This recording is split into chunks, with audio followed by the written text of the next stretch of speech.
Bonsoir, bienvenue à l'Atelier Librairie, le livre voyageur, animé par Fabienne Roch et moi-même, Bruno Lalonde. Alors, c'est la troisième, nous sommes à Montréal, le 20 avril 2019, et donc c'est la troisième rencontre de la paraculture créée et animée par Alain-Arthur Pinchot, à qui je cède immédiatement le fauteuil, qui va nous entretenir de l'apport de Patrick Strahram, mieux connu sous le nom du Bison Ravi. Merci. Bonne soirée. Yeah.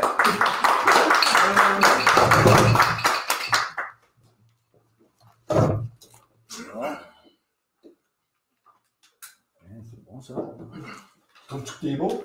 Ben oui. Ouais, moins cerné que la semaine passée. C'est pas mal beau. Juste pour dire que ce que j'ai dit en début de festival de la paraculture, on a enterré le mot festival. Fait que ça nous permet de faire un paquet d'affaires à longueur d'année, à vrai dire. Puis c'est sûr qu'on n'aura plus la contrainte du mois d'avril.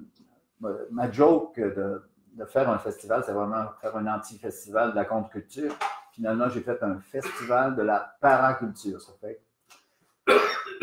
on est toujours pogné avec « Ah, vous autres de la contre-culture ».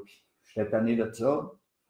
Et c'est un peu comme la pourpour, la fanfare pourpour. Ils sont vraiment pourpour, ils ne sont pas dans la contre-culture, ils sont vraiment dans le milieu alternatif, la musique alternative. Hein. Ça fait que c'est toujours la même affaire. Puis là, bonne nouvelle quand même, les Faufounes électriques nous offrent les murs de la galerie des Faufounes au mois d'août, septembre et octobre. Fait qu'on va avoir des événements spéciaux, des expositions solo, expositions collectives, plus d'autres petits événements qui vont être dévoilés bientôt. C'est ça. Les rencontres de la paraculture, finalement, c'est comme une université populaire. Si on pouvait faire comme ceux qui ont peur d'Onfray, ou afraid of Onfray, il faudra s'inventer une université libre, on devrait dire plutôt. Université populaire, oui. Fait que cette semaine, c'était comme un peu pour il y a la question peut-être de détruire les mythes ou de mettre des boules à mythes ou tu sais, par rapport à Vanier, par rapport au le côté bad boy, bad girl, les mauvais garçons, les mauvaises filles, Strahram, l'appropriation culturelle par rapport à Strahram. Il y a quelques mois, quand ça s'est mis à débouler, l'appropriation culturelle avec Robert Lepage, puis tout ça, avec Mme Bonifaci, puis tout ça, ça nous a quand même insulté pas mal. Puis, j'osais avec Réal Capuano, puis Guy Sioui-Durand. Puis là, Guy Sioui dit « Strahram, il a dû en faire de l'appropriation culturelle. » C'est sûr qu'il y en a fait de l'appropriation culturelle. Tu pourrais tout de suite, si tu permets, oui, vas-y. Arthur, est-ce que tu fais mention dans ton texte de l'accoutrement de Patrick Strahram? Là-dessus, je vais vous lire le OK, non, mais t'en fais mention? Oui, c'est sûr. OK, d'accord. Fait que, on va voir ça tout de suite. Après, ça va être une période de questions? Oui, période de questions, certain, à l'Assemblée internationale de la paraculture.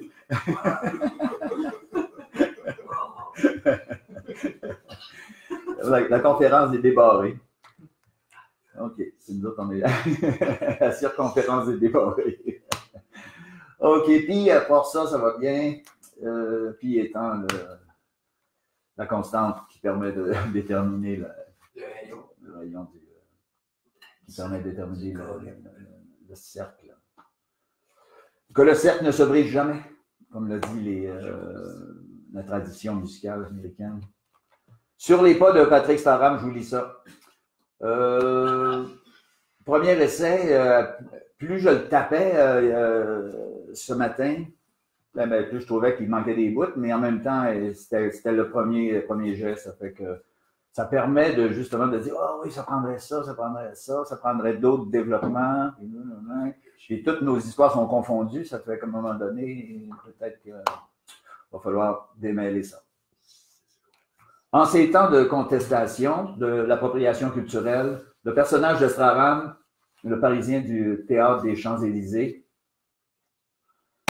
En parenthèse, qui, comme Ferré dans les coulisses du casino de Monte-Carlo, observe son oncle diriger le grand orchestre, apprend très vite à se démarquer en participant dès le début de son adolescence au groupe d'Isidore Isou, l'international lettriste, avec lequel il fera les 400 coups, de la perturbation des premières de théâtre aux actes terroristes, jets de pierre, de merde, de coups de feu, pour contester l'ordre établi. Dans ce groupe, Guy Debord est de la partie.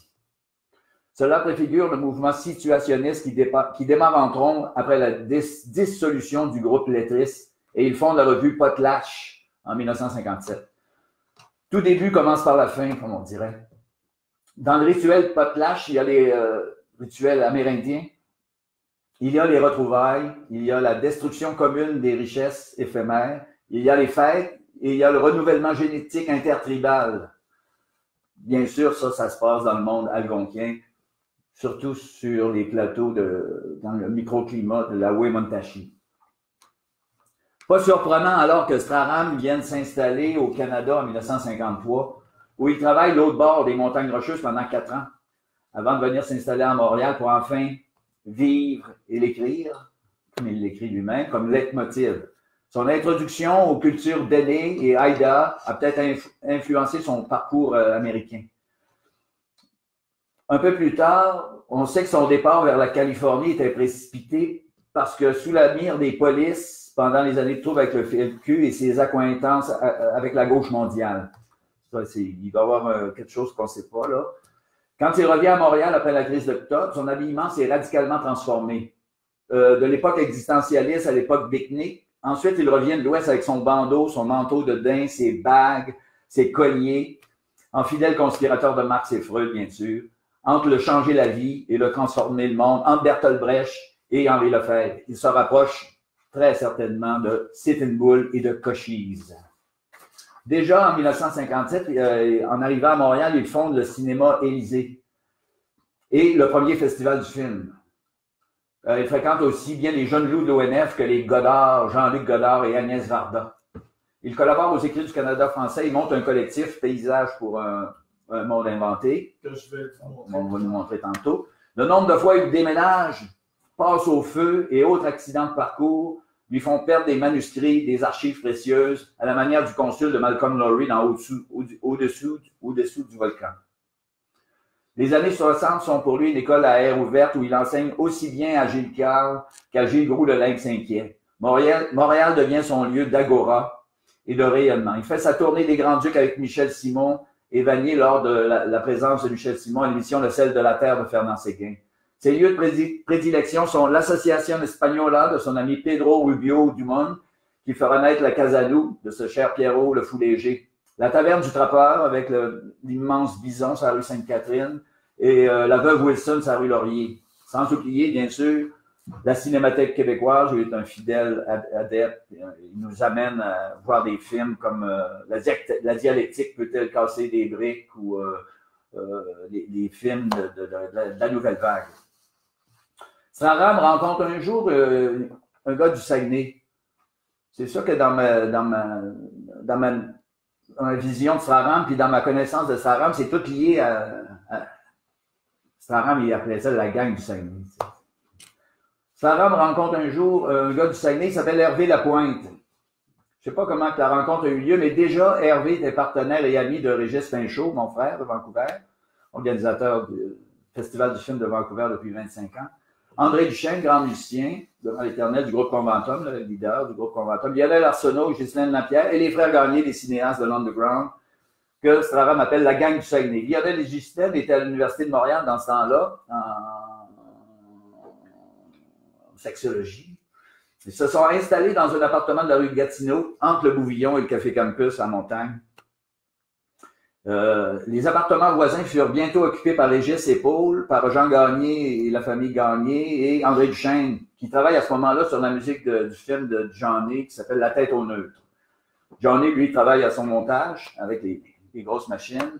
La fête dans ce château Gatineau, comme il l'appelait, était perpétuelle. Les invités se succédaient à un rythme trépidant. Nous sommes en 1972. J'ai 18 ans. Mais déjà, on avait commencé à connaître la contre-culture depuis 69, dans ma génération à moi. Le diable était déjà dans la cabane. Les voyages sur le pouce nous menaient vers Grand-Mère, dans notre cellule felkiste de Grand-Mère, à Jonquière, avec notre gang de fous de Jonquière.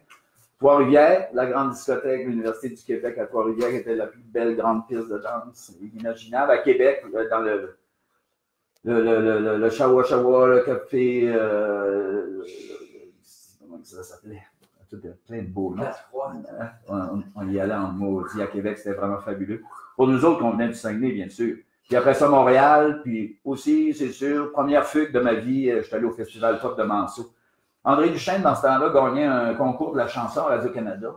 Puis tout de suite après, il a pogné la route du rock psychédélique puis du free jazz, influencé par, c'est sûr, par la gang à Charlebois, Jazz Libre. Puis c'est sûr, tout le FLQ, à ce moment-là, commençait à prendre d'assaut tout l'est du Québec jusqu'à la maison du pêcheur à Percé. Fait que nous autres, on entend les vagues de ça, on est jeunes, puis on veut participer à ça. René Lévesque, pendant ce temps-là, rallie les forces indépendantistes sous la bannière du centre, comme on peut dire, le Parti québécois. C'est sûr que Charlebois fait un gros hit avec son Lindbergh, puis son disque là, en 69. Ça nous a vraiment stimulés. Les jeunes venaient de vivre les premières occupations de cégep, des Beaux-Arts, dans la foulée de mai 68 en France.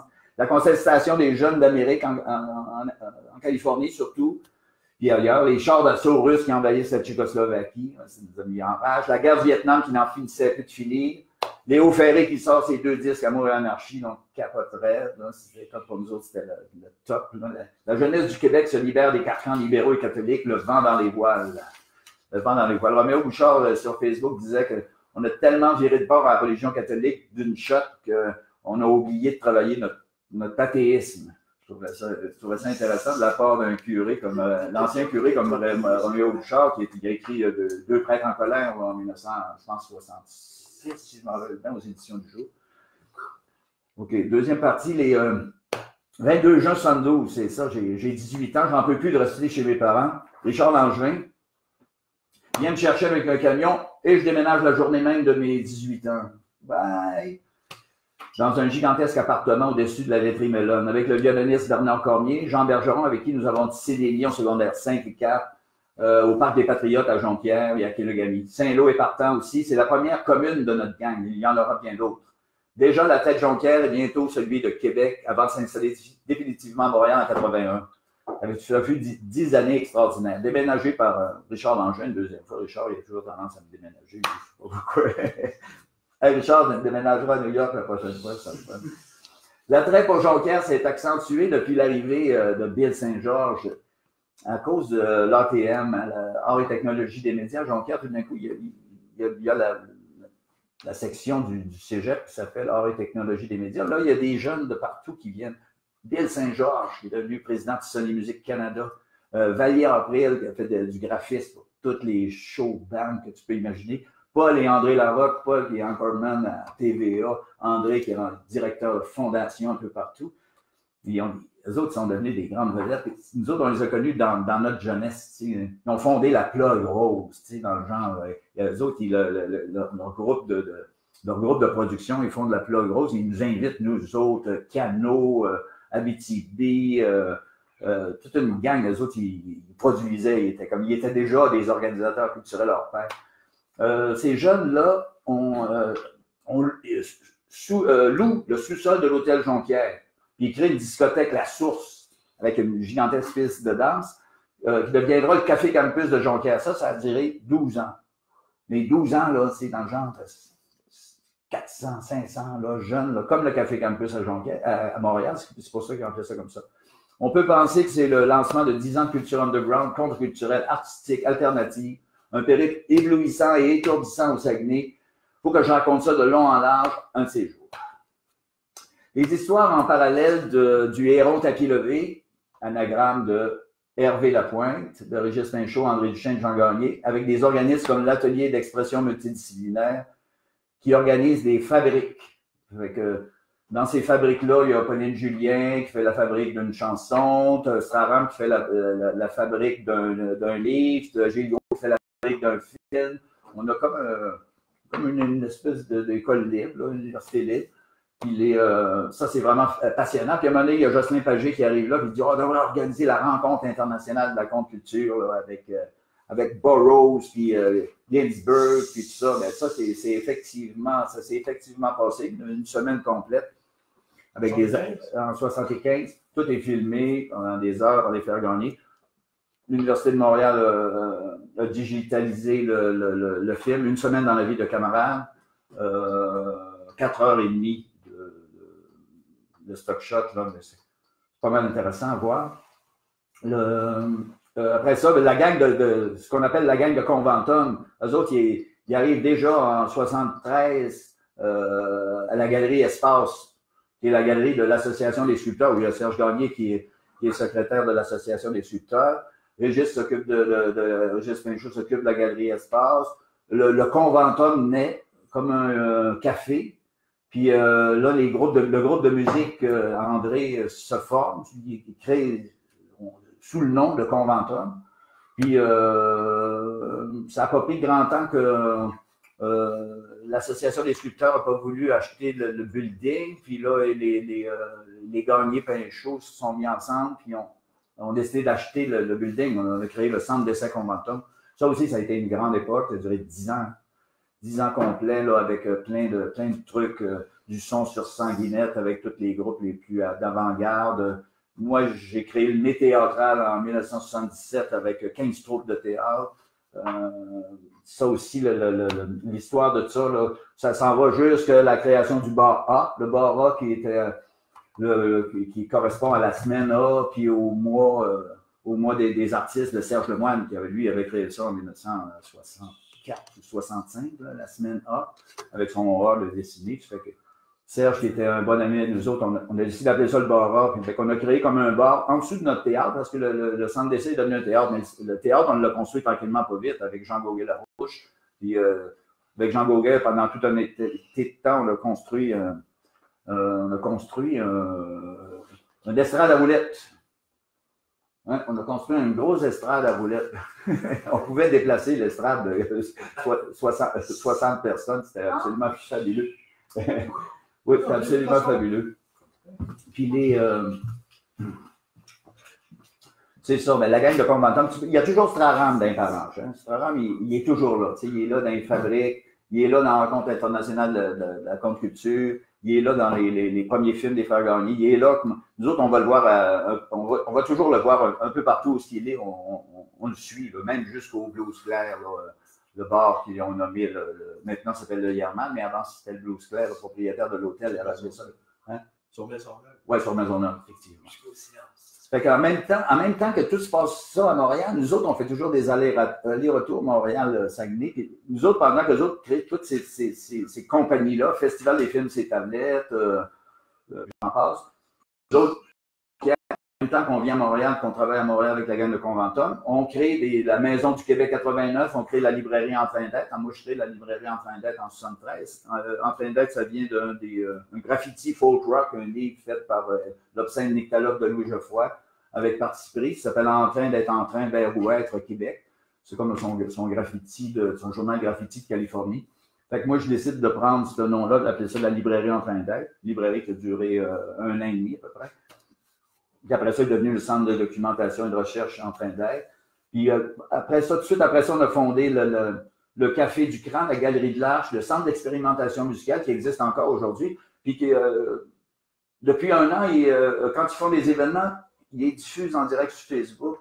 J'ai trouvé ça le fun de les voir dans leur local à Chicoutimi à faire des créations musicales. Là, puis tout était bon, tout sortait bien. Là, ça a été tout le centre d'expérimentation, le festival de musique de création, toute la galerie séquence, tous les petits sont devenus grands, mais ont des fois changé de nom. La galerie séquence s'appelle le Centre Bang, Gilles Sénéchal, puis avec d'autres mondes, c'est comme comment j'ai dit ça? Ah oui, c'est ça. Ils vont faire des ramifications à l'infini, c'est comme des méandres. C'est comme si on n'avait pas de discontinuité depuis le refus global, d'une certaine manière. S'il y a le refus global en 1948, il y a les éditions ERTA. Roland Gigard, il racontait ça, il dit, quand on a fait le mai de la poésie en 97-98, il disait ça, il disait « Ah, j'étais dans l'autobus, je m'en allais en Alberta, puis là, tout d'un coup, j'ai ouvert l'œil, puis j'ai vu le mot Herta de Alberta dans l'autobus. Dans sa tête, sa maison d'édition s'appelait les éditions Herta. Fait que c'est le fun que Roland Dugas il m'a raconté ça, parce qu'il doit y avoir grand monde sur la planète qui savent ça. Les cafés de la file indienne, l'Hexagone qui embarque.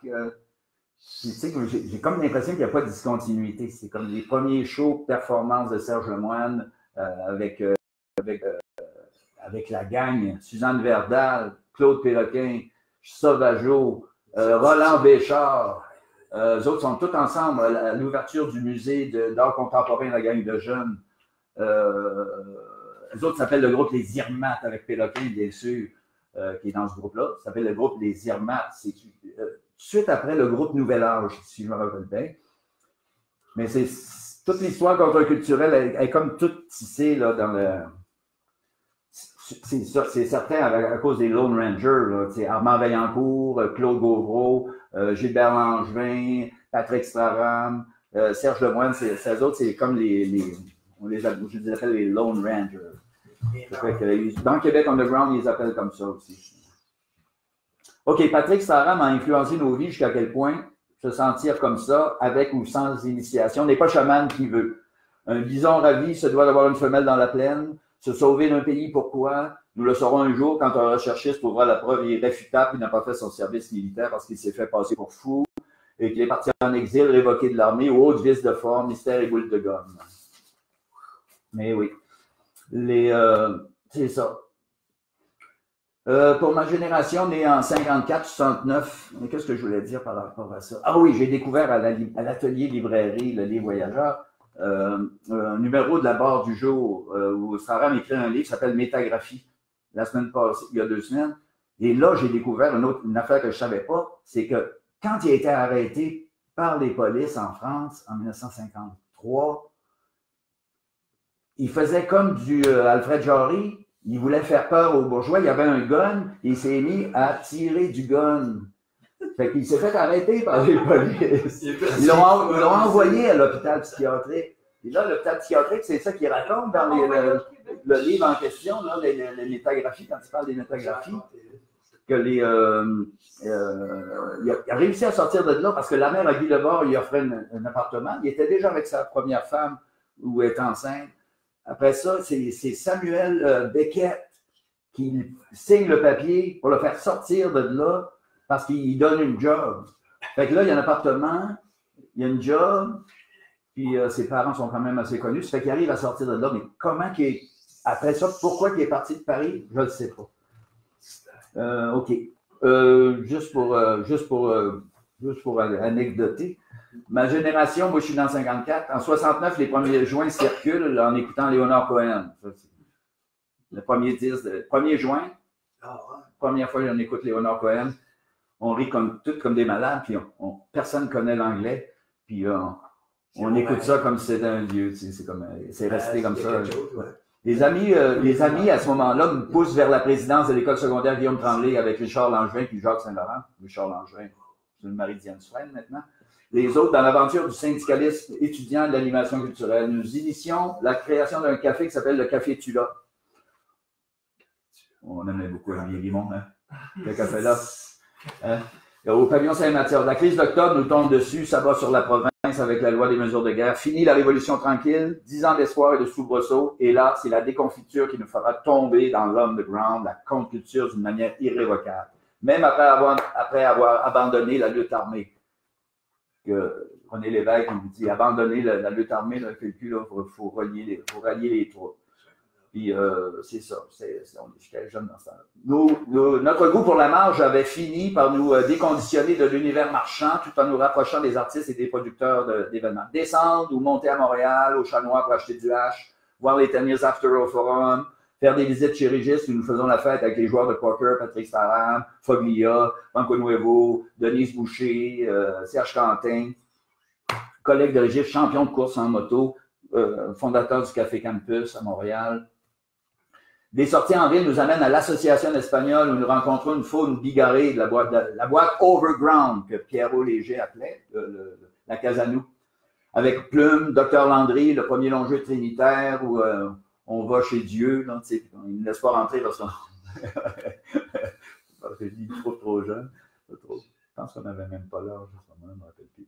Charlot, des lancements de livres à la Bibliothèque Saint-Sulpice où j'ai le plaisir de saluer Claude Gauvreau, de serrer la main de Claude Gauvreau. Fait que ça, c'était particulièrement intense. Les fêtes au local de Mainise. Les allers-retours Saguenay-Montréal se font sur une base régulière ponctuelle. Au Saguenay, pendant ce temps-là, nous avons la chance de voir T'es pas tanné Jeanne d'Arc du Grand Cycle ordinaire qui nous bouleverse complètement.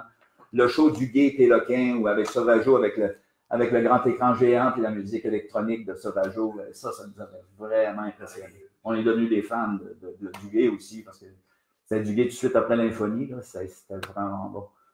Après ça, au Café Tula, les activités se déroulent en musique, cinéma, poésie. En cinéma, on avait mis tous les films de McLaren en boucle avec un DJ où on passait du Pink Floyd sur les musiques de McLaren. C'était toute une nuit à l'acide, ça. Je pense que c'est là que la ville d'Arvida a commencé à nous watcher et à vouloir nous coller dehors du Café Tula. Ça, c'est ça qu'on a appris après ça. Quand les projets avaient fini, là, tout d'un coup, on était dans le local, on a commencé à squatter et à coucher là. Fait que là, on s'est fait vider là, de là. C'est ça qu'on prenait de l'acide. Ça fait que là, les polices sont venus, ils ont fermé tout ça, ils nous ont mis dehors, puis on est parti. À la fin de 72, il est temps d'en finir avec Arvida, de décamper vers Jonquière, la ville la plus proche, là où ça swingait. Saint-Lô, Tiprou avait pris un appartement qui servait d'after hour. À ce moment-là, c'est la station d'Arvida. Et chez Gagnon à Jonquière, les étudiants de l'ATM commençaient à faire de Jonquière une ville cosmopolite. C'était fabuleux. Alan Marshall invitait James Heller et Alan Gerber. C'était vraiment tout en nous fournissant du LSD. Peu importe, le groupe à Bruno de l'Envol était absolument fabuleux. C'était vraiment la fête du blues dans ce temps-là. On était vraiment dans le blues. Ça, c'était vraiment intense. Alors, toutes ces affaires-là, on lisait Straram, on lisait les questionnements socratiques, on lisait la fin de l'énigme, on a lu toutes ces chroniques aussi, soit de cyclistes ou le bison fend la bise, puis tout ça, c'était vraiment fabuleux. Puis en 72, aux États généraux de la culture à Vaudreuil, Straram fait un préalable à la rencontre, à la fabrication d'une association des travailleurs culturels, parce que Straram est en guerre contre le mot artiste et le mot créateur. Ça fait que Straram a tendance à donner des noms un peu tout le monde, hein, comme Denise Boucher, il l'appelait l'ours fantasque. Madeleine Gagnon, il l'appelait la gentille lionne. Duchesne, lui, a trouvé son propre anagramme, ça s'appelle l'index danseur. Hervé a choisi son propre anagramme aussi, le héron tapis levé. Straram, le bison ravi, lui, il l'a pris de Boris Vian. Il a demandé à Ursula, la femme, à Boris, s'il pouvait utiliser le nom le bison ravi. Ça fait qu'il a changé son état civil, le nom de son état civil, ça s'appelle Patrick Straram, le bison ravi. Le bison ravi, c'était Boris qui signait ses peintures de son anagramme, bison ravi. Fait que c'est ça. Puis il y en a plusieurs autres avec des. Gilles Groux, le lynx inquiet, absolument fondamental. Le lynx inquiet. Un cinéaste d'ONF fantastique, a fait son 24 heures au plus. Le chat dans le sac. Le chat dans le sac. La mer à boire. La mer à boire, c'est pas lui, ça, c'est un autre. Non, mais Straram a tourné avec Julien. Ouais, il jouait là-dedans. Je ne me souviens plus c'est qui avait fait le film. Peut-être le film portugais. En tout cas, c'est ça. Le caribou nicitant, le lézard compte tenu du mot, c'est Philippe Eck, il l'appelait comme ça, le lézard compte tenu du mot. C'était vraiment comme un intellectuel français de la gauche, c'est une certaine gauche anarchiste, ou on ne sait pas comment les placer, les situationnistes. Ils ont inventé plusieurs slogans, là, soyons réalistes, demandons l'impossible, tout ça, mais il n'y a jamais personne qui les a signés, ces slogans-là. Ils sont comme. Ils sont devenus comme. Oui, emblématiques. Sous les pavés, la plage. Il n'y a jamais personne qui a été capable de dire. Puis il paraît que c'est vraiment la gang à Guy Debord et ces autres qui les ont inventés, ils ont peinturé ces murs, mais les autres, ils ne voulaient rien signer. C'est comme. Fait que Staram a été très, très important pour nous autres, à quelque part. Puis là, aujourd'hui, ben là, les Français viennent aux archives nationales, puis ils fouillent dans les dossiers de Patrick. Puis là, ils ont découvert deux, trois petits livres. Fait que, je ne sais pas comment ils s'arrangent avec les archives nationales, mais ils l'ont payé, puis ils ont édité. Ils ont édité en France. Oui, entre autres, les bouteilles sont allongées. Les bouteilles sont allongées. Les bouteilles sont allongées chez Alia. Fait que Straham, nous autres, on reçoit bien, toujours comme un amour camaraderie, c'est un peu de lui que ça vient. Puis toute la découverte de Django Reinhardt, la découverte de Roland Barthes, Henri Lefebvre, lui, il nous a. Puis là, même quand il est allé en Californie, après, il nous a redonné des pistes, là, Country Joe, The Fish, puis Grateful Dead. Il nous a initiés à toutes sortes d'affaires. Et tu sais, comme Gilles Carle le dit aussi dans ses entrevues, que Straham l'a initié, a fait comprendre le cinéma, puis toutes ces chroniques de cinéma, toutes ces chroniques Rolling Stone et il y avait une émission de Cinéma. radio. Il y avait une émission de radio. Est-ce que tu te souviens du nom? Oui, c'est Blues Claire. C'était Blues Claire Radio-Canada. Radio-Canada Blues Claire. Il a été congédié un peu, lui aussi, comme certains là, qui sont pas assez politiquement corrects et tout ça. Fait que, salut Straham, merci Tabarnak de nous avoir initiés à toutes ces affaires-là. Oui. Oui. Poser une couple de Ah questions. ouais. Ah ouais. Il est mort en 94, 88. 88. Là, il avait quoi, 44 ans? 45 ans? Il avait quel âge quand il est mort? Aucune idée. Il est mort de quoi? Il est mort Il est mort d'épuisement. Oui, d'épuisement, d'alcoolisme. Moi, je me sens de toi. Je vais en parler un peu de Straham. Tu connais? Ben oui. Ouais, c'était quoi sa nationalité? Il était français. Parisien. Ok. Pas français. Oui, mais parisien. Est-ce qu'il était juif? Ouais, vas-y. Pas à ma connaissance. Sinon, il y en a qui sont versatiles. Là, d'une famille- Dylan, par exemple, j'ai Il pas venait dit. d'une famille de la bourgeoisie. Je demande par curiosité parce que Non. devant vous, je ne suis qu'un simple ignare. Pas grave, ça. Ben, nous autres aussi. Ou non connaissance. Ben, c'est ça, c'est comme si l'enquête commençait. Là, tu sais, c'est un genre où, tu sais, qu'à un moment donné, il va y avoir ça. Il y en a un qui a écrit l'Université d'Ottawa, il a écrit L'Arpenteur des villes. Oui, Marc Vachon. Marc Vachon a écrit L'Arpenteur des villes.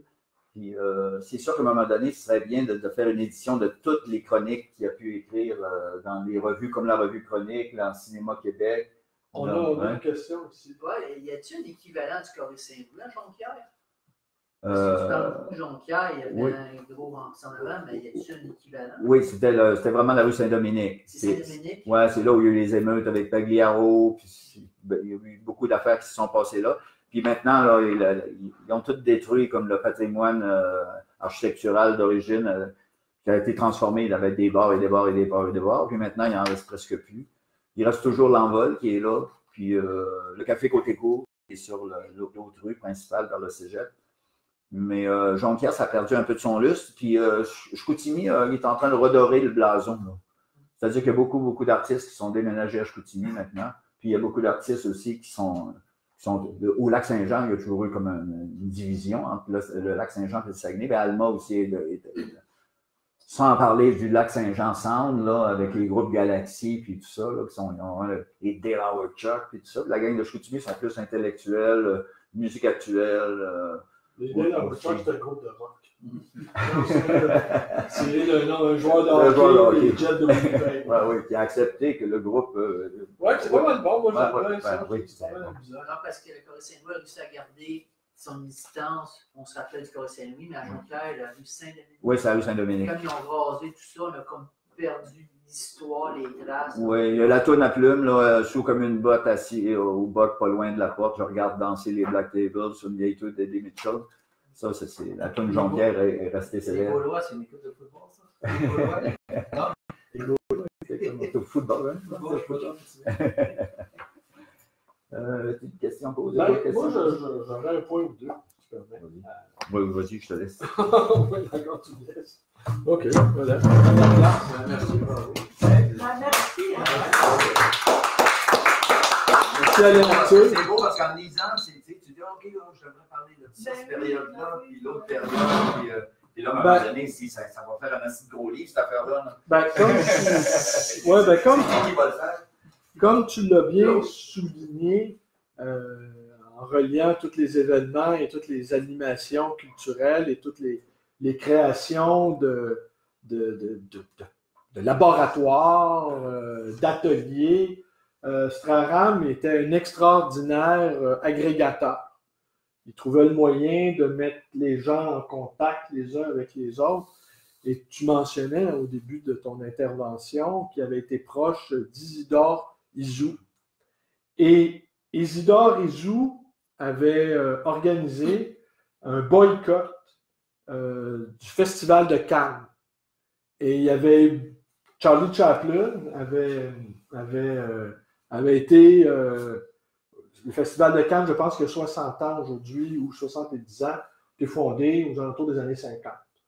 Et donc, Charlie Chaplin, on lui rendait hommage, et les lettristes, sous la férule d'Isidore Izou, la police avait été obligée d'intervenir parce qu'il avait perturbé l'ouverture du Festival de Cannes en jugeant assez sévèrement Charlie Chaplin, malgré ses idées de gauche. Mais qu'est-ce qu'il disait sur Charlie Chaplin? Bon, il disait, parce que OK, je vais m'embarquer dans quelque chose, là. C'est le cinéma, pour les premiers critiques du cinéma, c'est une fabrication artificielle du capitalisme. Autrement dit, la société du spectacle, ce qui a été Livre de Guy Debord. le fameux livre de Guy Debord, c'est la société du spectacle qui se dérobe, qui prend la place de la vie. Que le spectacle prend toute la place de l'organique. Et que le cinéma étant une fabrication artificielle, pellicule, image, montage, scénario, c'est une captation. Et qu'au fond, comment on pourrait dire ça? Donc, cette espèce d'hypnose des images qu'on reçoit, puis nous, on a grandi, hein, on a tous grandi dans la télévision. Comme une sorte de rêve, comme une sorte de... Et ça nous enlève notre vie. Ça nous cannibalise notre vie. Ça fait de telle sorte que le vrai cinéma, ça ne serait pas ce qui est fabriqué. Alors, Guy Debord a fait un film absurde qui s'appelle Hurlement en faveur de Sade. Je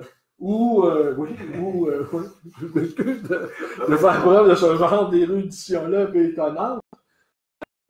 C'est des cris et des hurlements qui durent je ne sais pas combien de temps ça dure, mais c'est interminable. Alors, Debord a voulu détruire cette image-là du cinéma. Il a voulu, et évidemment, Charlie Chaplin représentant l'ersatz, la quintessence du cinéma et la quintessence de l'industrie cinématographique. D'ailleurs, on parle bien d'une industrie cinématographique. Déjà, en soi, ça... Puis oui. J'ajouterais, le film dure 1 heure, 3 minutes. Oui, c'est juste un fond noir, hein? Blanc et des points noirs. Oui, blanc et des points noirs. Donc, c'est une sorte d'œuvre abstraite accompagnée d'hurlements. Bon. D'ailleurs, Guy Debord, il disait aussi, pour rester dans la lignée du cinéma, que chacun d'entre nous devrions, et c'est ce qui se passe ce soir encore, c'est qu'on devrait tous être en mesure de réaliser son propre film. Qu'il viendrait un moment où on prendrait possession de notre propre capacité à produire des images. C'est ce qui se passe aujourd'hui. C'est ce qui se passe aujourd'hui, tout le monde blâme ça. L'histoire de machin, tout le monde fait son cinéma. Ah, oui. Alors donc, on a compris quand Alain Arthur nous a raconté que Straram a eu un comportement suffisamment délinquant pour qu'il soit inquiété par les autorités psychiatriques. Sa famille a protégé sa dérive. Et notre homme a débarqué au Canada, a débarqué au Québec. Hein, dans un Québec qui commençait à peine à se réveiller, dont les effets du refus global commençaient à se déployer, commençaient à se faire sentir. À se transformer. Et tu évoquais tout à l'heure le cahier pour un paysage à inventer, que je vous montre, qui est une pièce de collection très rare et très étonnante, Parce que Straham vient d'arriver au Québec et il a créé cette revue-là, qui a connu un seul numéro, c'est celui-ci. Et là-dedans, on retrouve Gilles Leclerc, qui a écrit Journal d'un inquisiteur, Gaston Miron, Louis Caron, Marie-France O'Leary, Paul-Marie Lapointe, Gilles Hainaut, Serge Garand, le musicien, Marcel Dubé, le dramaturge, Ascarion, membre du groupe Cobra, ce qui est assez étonnant, Gilles Yvain, qui lui aussi a connu un épisode psychiatrique, mais en fait, je pense qu'il a passé sa vie à l'asile psychiatrique, et qui a eu une correspondance avec Pierre Trudeau. Ça, c'est... Guy-Ernest Debord, Louis Portugais et Patrick Straham. À ce moment-là, Guy-Ernest Debord, il n'y avait pas, ça je pense en 1954, il n'avait pas publié encore La Société du spectacle en 1966. Et je peux vous assurer... Oui? 1960, hein, je pense. Oh, je pense que c'est 66. Non, le cahier. Ah, c'est 60? Ouais, check donc, Ben c'est ça, il n'y a pas de... J'ai cherché la date, il me semble que c'était... Il me semble que c'est à 54, vous pouvez le vérifier sur Ça vos... doit être avant l'Hexagone, sûrement, donc en Non. 53. Non, parce qu'il arrive en 57 à Montréal, Patrick. Donc je ne peux pas avoir fait ça avant. En 57, tu dis? Qui arrive à Montréal. Ah ben à ce moment-là, c'est peut-être tout de suite. Peut-être que tu as raison. Moi, que ça apparaît. Ah, c'est possible, écoute. Fin On a 50. des jeunes Google. Ouais, vous pouvez vérifier. Cahier pour un paysage Les inventé. recherchistes. Ouais, les recherchistes sont à l'œuvre. recherchistes. Chacun sort son appareil pour nous livrer l'information. C'est pas le titre Kelly. Et pour moi, la part de Ascarion, par exemple, membre du groupe Cobra, reste hyper énigmatique. Comment il a réussi à ramasser des gens aussi disparates que Marcel Dubé et Ascarion? Pour moi, c'est une source d'étonnement. Je sais par ailleurs qu'en bibliophilie, les ouvrages situationnistes chez les Français, chez les Européens, ça, c'est une rareté absolue. Ça n'existe pas. Quand ils ont pris, quelques libraires ont pris connaissance de... 1960. 1960, voilà. Il est bon, ça. Ouais. Arthur. Ouais. Alors, quand ils ont pris connaissance de l'existence de ce cahier-là, les prix ont atteint c'est stratosphérique. Hein? C'est devenu des prix fous. Et pour moi, j'aimerais bien un jour comprendre comment tous ces gens-là, sous l'impulsion de Patrick Straham, comment ils ont fait pour se réunir. Je vais vous montrer. Là, tu évoquais, Alain Arthur, la Casa espagnole et tous les lieux de la contre-culture. Je vais vous montrer une chose qui est aussi recherchée. Un jour, alors je vais pouvoir vous montrer une photo de Patrick Straham. Un jour, on Crescent Street, qui est un album photo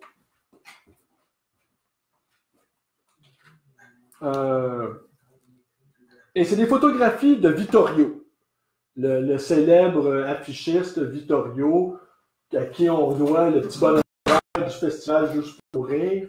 Il est sorti de sa misère, Vittorio, avec ça.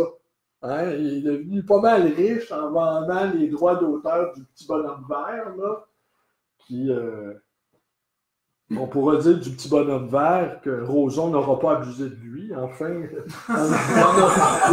y en aura un qui aura été épargné par ses assauts furibonds. Ouais, ben, c'était pas la petite bonne femme verte. C'est sûr, les petits bonhommes verts avec des pifs pointus, quoique les pifs pointus, ça peut être intéressant en certaines circonstances, visiblement. Victoria a fait des pochettes de musique.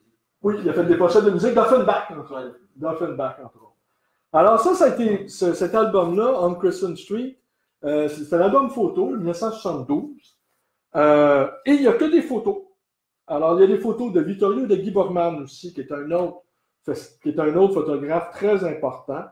Et je vais vous trouver, ça nous donne un peu l'atmosphère. Attendez, je vais vous montrer, pas trop. C'est assez rare maintenant. Vous voyez, une jeune hippie. Hein, vous voyez, je vais vous montrer. Après, je vais vous faire circuler si vous avez envie de jeter un petit coup d'œil là-dessus. Je vais vous montrer une photo parce que Straham, Armand Vaillancourt, on va vous montrer une photo d'Armand Vaillancourt. Tenez. Armand Vaillancourt, qui était tout jeune homme. Wow. Armand Vaillancourt.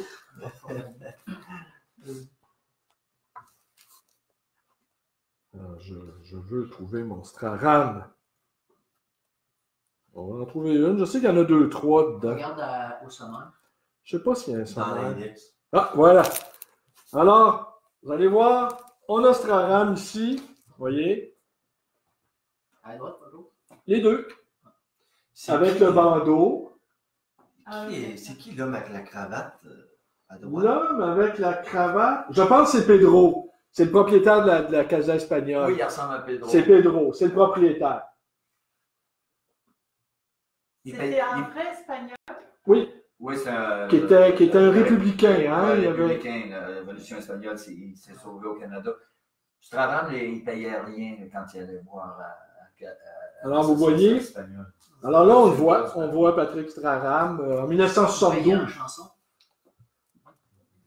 Mais c'est des belles photos. Oui, ben, Non, mais c'est un commentaire. oui, ben d'ailleurs, Des fois, il y en a qui- encore là, en bibliophilie, c'est un livre qui est assez recherché. Parce que c'est un document d'époque hein, qui résume bien tout ce que tu nous as décrit. C'est un livre qui est assez recherché. Ça lui diffère. Mais je peux-tu. Oui, vas-y, une vas-y. question, parce que tu sais, là, vous parlez de la culture underground, tout ça, mais parce que dans les années 80, c'est le début de l'ère punk puis du No Future. 75. 75? 75. OK. Est-ce que ça va se mélanger, ça va se fracasser, ou ça va. La question, c'est quoi ta question juste? Ben, c'est ça. Comment est-ce que. Comment le mouvement punk a avec la contre-culture? Ben, d'abord, les punks, si je peux répondre, hein, je vais essayer de répondre à ça. Et chez vous. Les punks détestaient les hippies. Ça, c'est la base, là.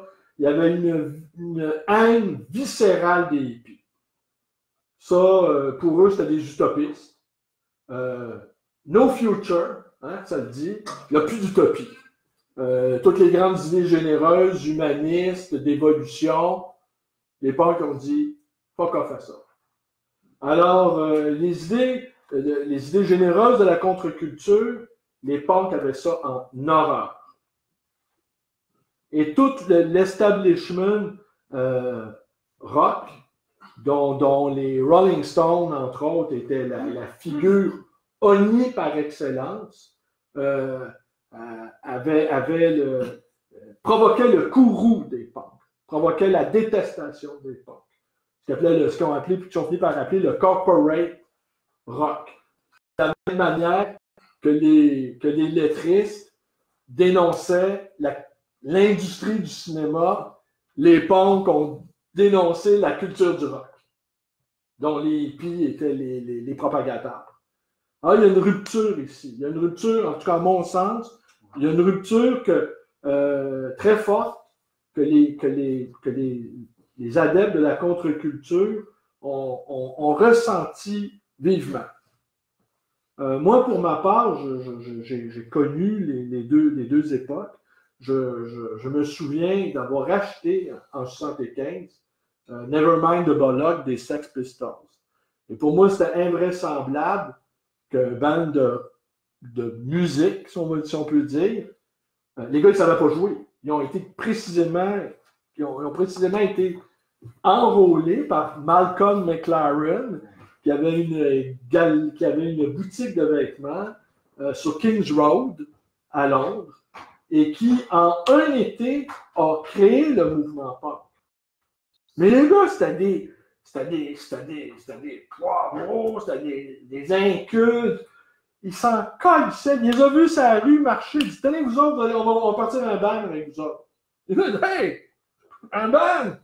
Là, ils ont enregistré en quelques jours Nevermind de Bollock, qui, à mon avis, est un grand album. Je dois le confier, que peut-être j'ai un faible, que j'écoute régulièrement. Nevermind de Bollock. Okay. Donc, c'était bon. Ben, c'était pas bon, mais c'était tellement mauvais, en fait, que c'était bon. Tu sais, c'était tellement ça avait tellement pas d'allure, c'était tellement parodique, parce qu'au fond, c'était une parodie à l'état pur. Mais le problème de ces pauvres gars, comme Sid Vicious, qui est devenu, qui a été une espèce avec sa compagne Nancy, ils sont devenus héroïnomanes, il l'a poignardé, après ça, il s'est jeté en bas d'un building. Ils sont devenus, ils se sont fait prendre, ils se sont fait happer par cette société-là du spectacle, dénoncée par Guy Debord. Je peux-tu juste Ben, un allez-y. extrait, parce que je l'ai ici. Okay. Je sais pas, Monarchy in the UK Oui, ça c'est un ou God Save the Queen. God Save the Queen. Attends, je vais juste voir que ça a l'air, j'ai jamais. Attendez. Tu peux t'approcher peut-être?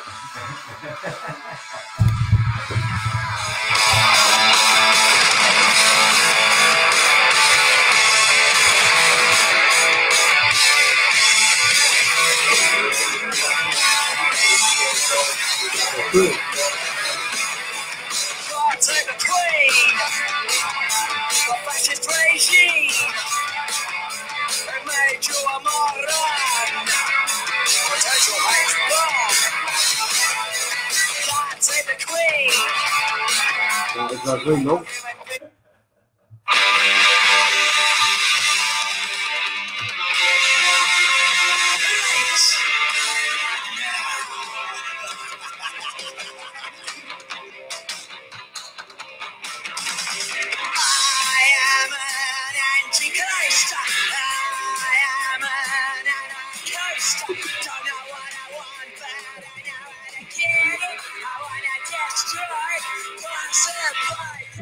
Alors, vous voyez, on a eu le droit à quelques extraits, c'est pas du Brahms.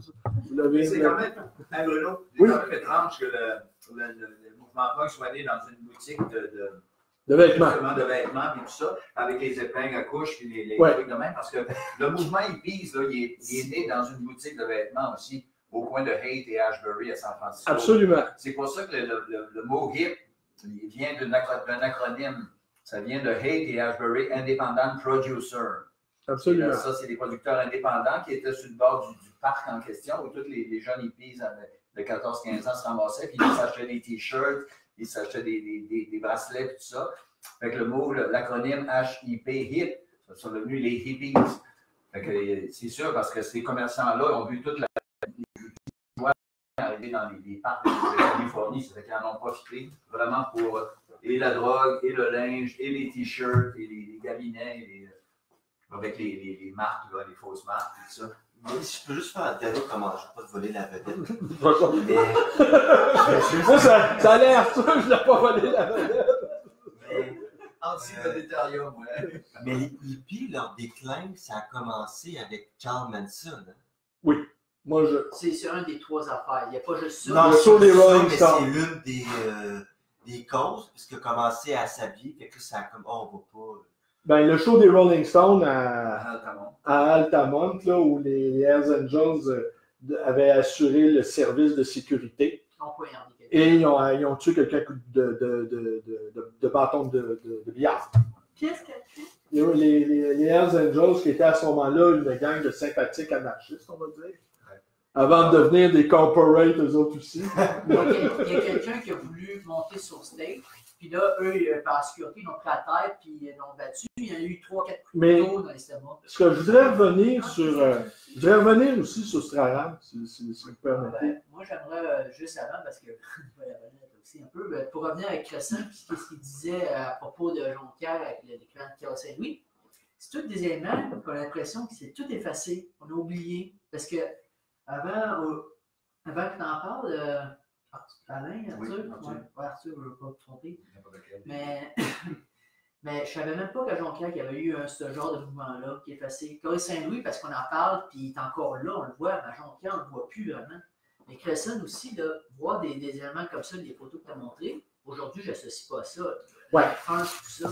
Oui, mais ça, c'est un élément, tu peux me rafraîchir la mémoire aussi, Alain Arthur, c'est que dans la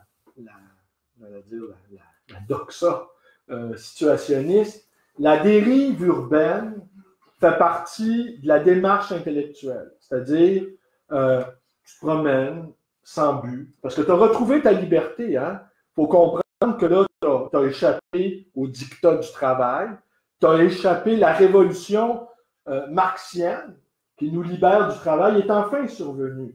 Parce que Straham, qui était un situationniste à la base, avait quand même lu Marx, avait quand même lu Henri Lefebvre, avait lu Rimbaud, et pour eux, l'organisation de la vie quotidienne, à partir des travaux d'Henri Lefebvre, entre autres, faisait de telle sorte qu'il fallait s'approprier sa propre vie. Donc, il fallait ne jamais travailler. Ne pas travailler, c'était un idéal. Comme les Grecs. OK, ne pas travailler, quelqu'un qui travaille, là, c'est un esclave. Les gens libérés ne travaillent pas.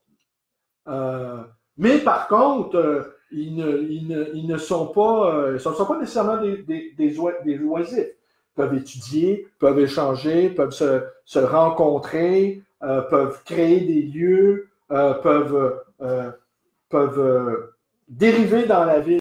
Alors là, je cherche le mot, parce que je n'étais pas préparé à vous parler de ça, de ces fameuses dérives urbaines dont Straham s'est fait l'apologue. Il y avait un terme. Non, il y avait vraiment, c'était une démarche intellectuelle qui consistait, bon, tu prends tes jambes, et puis là, tu déambules. Et il y avait des lieux dans la ville qui étaient... non, il faudrait que je retourne à nos livres. Je sais, bon... J'utilise le terme dérive urbaine, mais ça s'inscrivait dans une démarche philosophique, dans une démarche... Itinérance assumée. Une sorte de... on peut parler... L'arpenteur des villes aussi, ça le dit. Ben, L'arpenteur des villes de Marc Vachon, c'est le titre d'un ouvrage à la fois sur Patrick Straham et des gens qui l'ont côtoyé, montre bien cette nécessité-là que la ville aussi devienne un espace, pas que de circulation de la marchandise, qui est une captation de la ville, mais un espace de circulation du désir. Un espace où le rêve, la poésie, et les surréalistes, entre autres, qui étaient dans cette mouvance-là, avaient élu la butte Chaumont à Paris comme étant un des hauts lieux emblématiques du rêve, où le musée Cluny, et Straham était en quête de ces lieux-là à Montréal. Et on le voit dans les écrits du Canada français, son premier, comment ça s'appelle, comment ça s'appelle déjà, T41? T41, oui. J'ai en tête géopolitique, mais c'est pas ça. Il faudrait revenir à nous. Écoutez-moi. Dans le cahier? Non, il n'est pas dans le cahier. Ben, d'ailleurs, le cahier, ben oui, on peut dire, regardez, cahier pour un paysage à inventer. Ça donne un peu la mesure de ce que je vous annonce. On ne trouve pas le mot parce que c'est à inventer. Il est à créer toujours. Il est toujours à refaire. Il est toujours à reconceptualiser. Et il ne faut pas se laisser enfermer dans des formes fixes que tendent à vouloir nous imposer une société marchande, post-industrialisée, où finalement où l'individu est privé de sa liberté, où il est privé de sa capacité de créativité. Peut-être que c'est le film Matrix montre bien ça aussi. Hein? Les machines ont pris le contrôle de l'énergie humaine, et puis là, tu as une pilule qui te permet enfin de voir la réalité telle qu'elle est. C'est que les machines ont pris le pouvoir. Ben, c'est pas la thèse de la caverne. Oui, la caverne de Platon, que la réalité extérieure, elle est fantasmagorique. Tu sais. Mais, alors donc, hein? C'est vagabondage. Les vagabondages. Voilà, des vagabondages. La nécessité du vagabondage. Ben, comme Jack London qui fait le jumper le train là, dans les vagabonds du rail. Oui. La recherche de la liberté. On the road de Jack Kerouac aussi. Alors, c'est du... OK. Donc, pour en revenir à Straham, donc, il a tenté, alors il expliquait à nos intellectuels québécois, il expliquait Debord, il expliquait Henri Lefebvre, Marx, et il essayait de créer une sorte de révolution, en quelque sorte. Dans la suite de la nouvelle vague. Par la suite, la nouvelle vague, oui. qui participe à la vague parce que quand même, il y a quand même un courant, là, plusieurs même petits courants. Oui, Ils oui. arrivent là pendant que Sur un plan plus personnel, moi, je peux vous raconter quelque chose. Moi, j'ai vu Straham quelques fois dans ma vie. Je ne lui ai jamais parlé, d'accord? La première fois que je l'ai vu, c'était sur la rue Emery, là où Mamie's avait ses bureaux. Ça devait être en 74 et en 75. Et il y avait, c'était un homme assez beau, quand même assez grand aussi, on peut le voir, qui était, et ça pour moi c'était comme inimaginable, c'était un autochtone. Hein, quand tu t'évoquais au début de ton intervention, l'appropriationnisme, Straham, il se promenait avec des manteaux en cuir avec des franges, le bandeau autochtone. Tu étais enfant, toi, là. J'étais Jeune adolescent. jeune ado. Et je savais que c'était une figure importante du monde intellectuel, qui avait un fort ascendant, une énergie assez considérable, une sorte d'élan vital. Et j'ai été très, très frappé par sa sveltesse, par son maintien, une espèce de rapidité physique. Et j'ai été assez impressionné par ça et assez étonné qu'un Indien parle avec l'accent parisien. Ça, je dois avouer, ça a pris du temps parce qu'après, j'ai lu ses livres. J'ai lu La fin de l'énigme, qui a été écrit en 2 semaines. Hein? La fin de l'énigme, il a écrit ça. Tous ces livres ont été écrits extrêmement vite. Et la manière dont ces livres sont construits, c'est des assemblages. C'est des citations tirées d'auteurs révolutionnaires comme Mayakovsky ou Henri Lefebvre ou Freud, parce que c'est un lecteur de Freud également, Patrick Straham, et son alter ego, parce qu'il s'était créé un alter ego dans ses livres, c'était Michel Leiris. Michel Leiris, qui est un peu le créateur de l'autofiction. Je vous invite à lire L'Âge d'homme, qui est un livre assez important, où Michel Leiris se décrit lui-même sans trop de complaisance, je dirais. Et Straham a adopté, alors il y a propre au détournement de bord et des situationnistes, il a détourné des affaires, il s'est approprié des noms, on le fait avec le Bison Ravi de Maurice Viard, et il s'est approprié également Michel Leiris.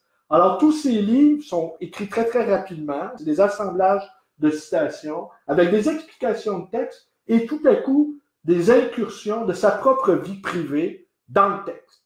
Tout à coup, tu as des fragments organiques au milieu d'une description urbaine de la ville. Là, tout à coup, il apparaît. Et il y a des va-et-vient, et c'est aussi à la fois, et très curieusement aussi, parce que c'est un grand amateur de musique, de jazz, entre autres, un grand amoureux de Coltrane. D'ailleurs, pour la petite histoire, moi, j'ai acheté le dernier livre qu'il y a eu. J'ai acheté à la librairie Le chercheur de trésors, une biographie de Miles Davis. C'est le dernier livre que Straham a lu. C'est une biographie de Miles Davis, puis Richard Gingras me l'a vendu. C'était le dernier livre que je l'ai à quelque part dans ma bibliothèque. Oui, j'ai fini, là. C'est une dernière affaire. OK, une dernière affaire. Donc, Straham. Ça nous fait une conférence d'un an, ça, quand même. Oui, dans la dernière anecdote, là, on parle de 74 à 84. Straham vivait dans le même bloc appartement que ma grand-mère, un HLM, habitation modique, sur la rue Saint-Timothée. Et là, je le croisais régulièrement dans l'ascenseur. Et là, c'est un homme que la vie avait laminé. Je veux dire, l'énergie vitale qui était la sienne 10 ans auparavant, c'était complètement dissoute. La vie l'avait brisé. Et là, les années 80 ont été assez fatales pour lui, puis beaucoup de gens. Et tout le noyau qu'il avait réussi à créer autour de lui, c'était littéralement dissous, évaporé. C'est-tu un peu comme tu disais, l'événement punk qui est depuis 5 ans, ou c'est comme aussi un genre l'effet référendum? Tout y jouait, là. L'effet post-référendaire, la crise économique de 82, l'arrivée de Reagan, Thatcher, et et l'arrivée des ordinateurs personnels. Ah oui? Ouais, il est Ce qu'on a appelé le virage technologique. Il est mort à 54 ans, finalement. Il est mort à 54 ans. Il est mort le 6 mars 1988. À quelle heure? Ça, je sais pas. Ouais, puis je vais vous donner une dernière anecdote. Le photographe André Lamoureux, je le nomme, qui a pris les photos d'un de ses recueils paru aux éditions des Herbes Rouges, je pense que c'est Blues Clair, justement, a photographié Straham sur son lit de mort. Littéralement, il l'a photographié dans les derniers moments. Il avait un cancer du poumon, on lui a enlevé le poumon. Je ne me souviens plus lequel. Non, mais bon, on lui a enlevé. On lui a enlevé le poumon. Et donc, il avait.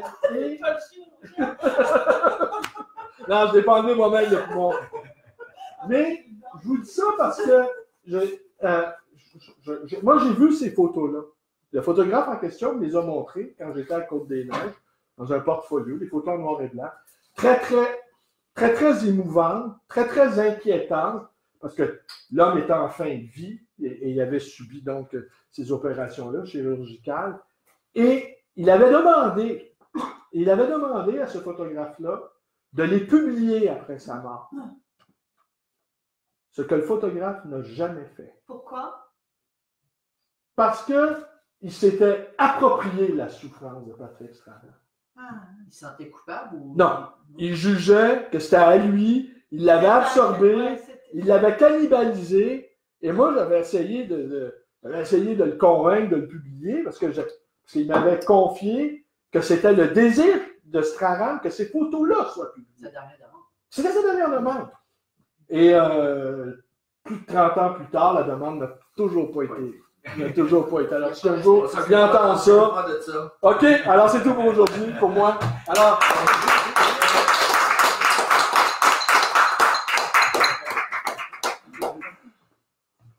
il faut que tu te présentes. On va te présenter dans l'air. OK.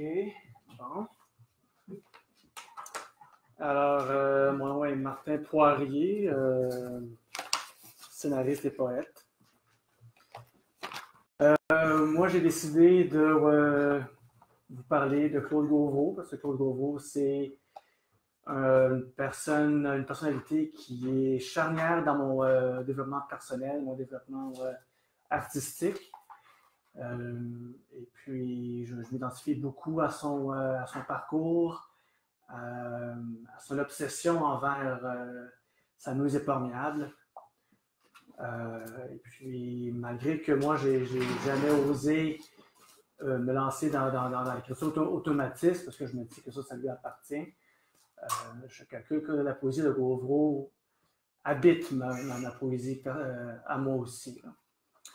Donc, pour faire une longue histoire courte, Gauvreau rencontre Muriel Guilbeault à l'âge de 13 ans au théâtre et il tombe éperdument amoureux d'elle. Muriel Guilbeault a toujours été une femme forte et indépendante et je crois que ça, c'est quelque chose qui inspirait Guilbeault. À l'âge de 18 ans, Muriel tombe amoureuse d'un animateur de radio qui en fait sa maîtresse. Et puis, il la met enceinte et la force à avorter. Et l'avortement a été pénible et aura laissé Muriel Guilbeault stérile.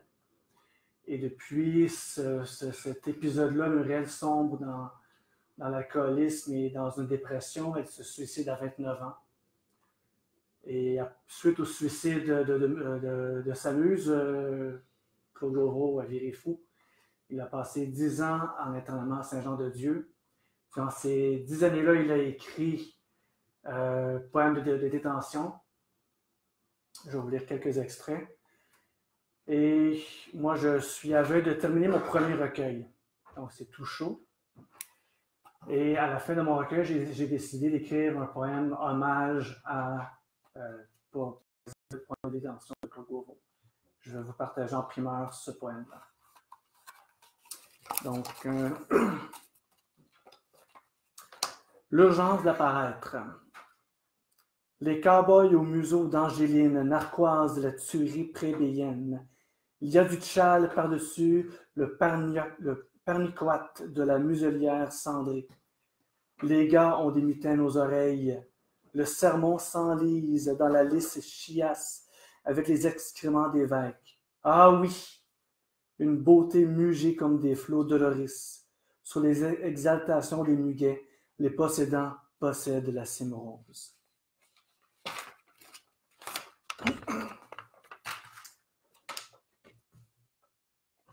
Les affirmations et infirmations de Firmin.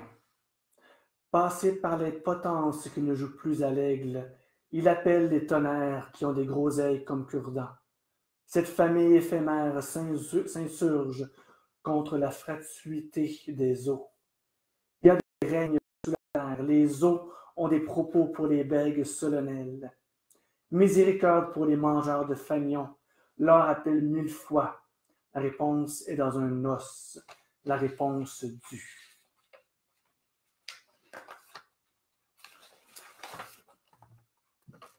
La poterne du blaireau. Sur les exquises marquises qui entr'ouvrent les cuisses jamais lasses, des marguilliers imaginaires viennent détrousser le ciel en ses parties exaltes. Ne nous grondez pas, royaume, nous sommes vos frères aux cuillères en vitre. Nous nettoyons la vie et nous sommes les propres de l'espace. Et le dernier poème tiré de poème de détention, La chasse à la libre. Le Capricorne s'ébat sur les dentelles du chêne, entre les gencives du flétan, les ardoises perverties copulent entre 100 marins, 100 femmes.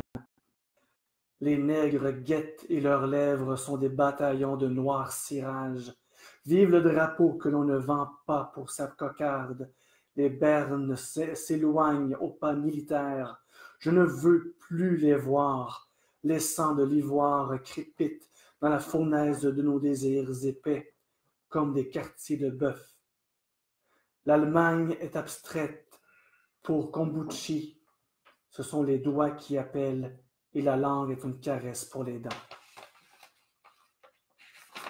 En quelle année ça marche? Point de détention, ça c'était autour de 48, je crois.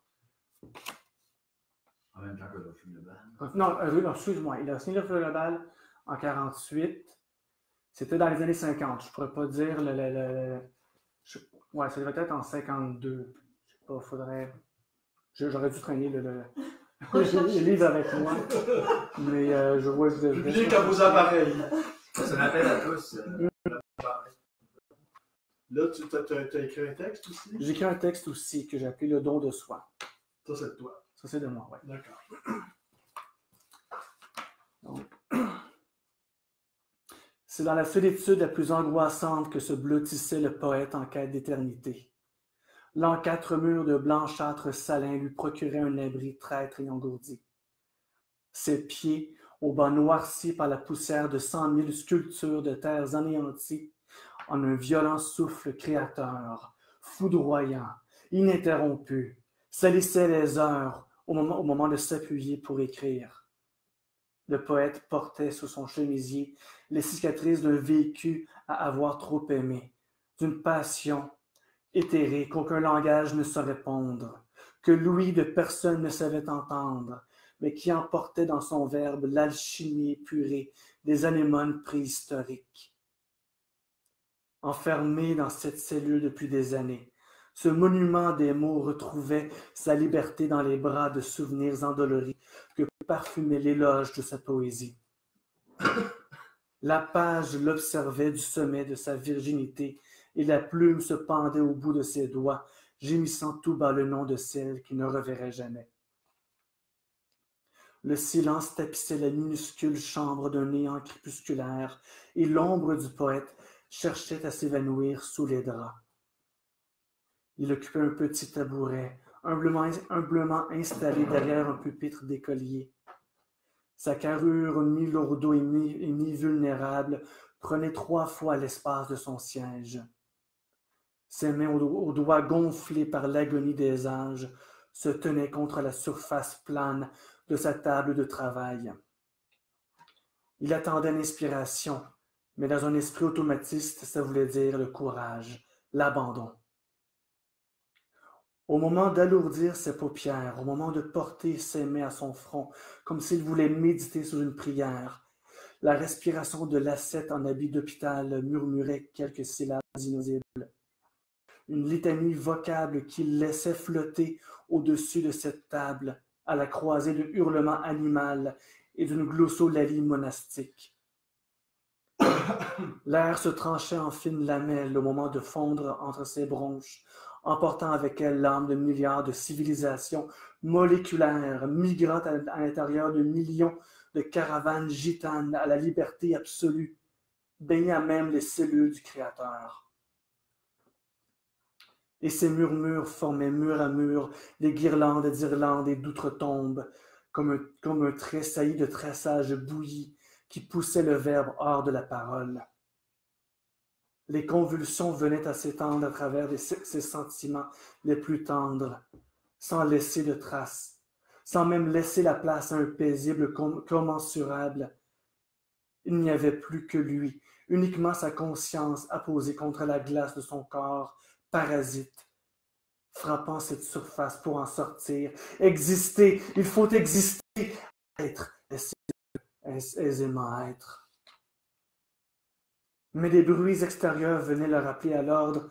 Il est lui-même unicellulaire, pris dans un système qui égorge le génie pour boire le lait de la simplicité. Dans l'inconfort de cette toute petite pièce, il n'y avait que l'écosystème d'un poète, sa plume et la pulpeuse victime de celle-ci. Il lui fallait ouvrir les yeux et commencer à pondre des mots sur une page. Au diable l'entendement d'un langage, il faut que la sincérité d'un moment à ce point vécu soit à jamais immortalisée pour que poésie soit vérité. Et qu'elle s'abandonne dourou, de la bave dans le canon les miettes de pubis. Les restes d'Anubis sur le chemin de Baudelaire, voyant poindre l'os d'une cuisse et l'ombre chevalière d'un maître qui racontera l'amour et la vie à travers le récit d'une charogne. Ne pas réfléchir, pensait le poète. Les influences, ne pas réfléchir. Antonin Artaud lui fait le pèse-nerf, mais il ne réfléchira pas trop. Il respire un bon moment, puis un autre. Question de remplir sa cervelle avec tellement d'oxygène que les réflexions carboniques mourront dans l'œuf cosmique et naîtront les larves exploréennes d'un monde inimaginable. Fripé par le plat, cerné par la lentille, il mange dans le turchon de la Malaisie historique. La plume a rejoint la plage de cette page sans flot, et les mots naquirent en même mouvement quasi involontaire. La main du poète donnait naissance à des traits fins sans fin et des courbes aux jubilations sans fond. Seule sa souffrance savait orchestrer le sens de ces saisons impensables. Peins, poète, peins, les yeux bandés, peins sans t'arrêter, sans penser à ton frère à qui tu voulais plaire, sans penser à ce mentor avec qui tu désirais croître. Il vous a abandonné pour des montagnes plus énormes qu'il n'avait imaginé. Mais tu sus garder le cri de guerre de ce refus global et tu l'as conservé jusqu'à ta mort. L'éveil est un moment dans l'infinité qui a touché tant de lumière que ni le passé et ni l'avenir ne sauraient lui apporter ombrage. Et toi, poète, tu donnais lumière à cette page. Et les ovaires de la jeune enfant s'exposent au soleil. Criais-tu, malgré les complaintes de patients impatients qui voulaient dormir? Certains le voulaient à jamais, mais pas toi, non. Toi, tu voulais briller, une fois, une seule fois, mais briller tellement que ton génie reviendrait hanter des vulnérables au courage exemplaire qui te suivraient après ta mort. Mais il te faut vivre si tu veux t'exprimer. Il te faut t'exprimer si tu veux croître. Il te faut croire que la vie, beau poète, c'est qu'elle t'a aimé à sa façon, à sa manière. Mais elle t'a aimé plus que quiconque avant ou même après toi.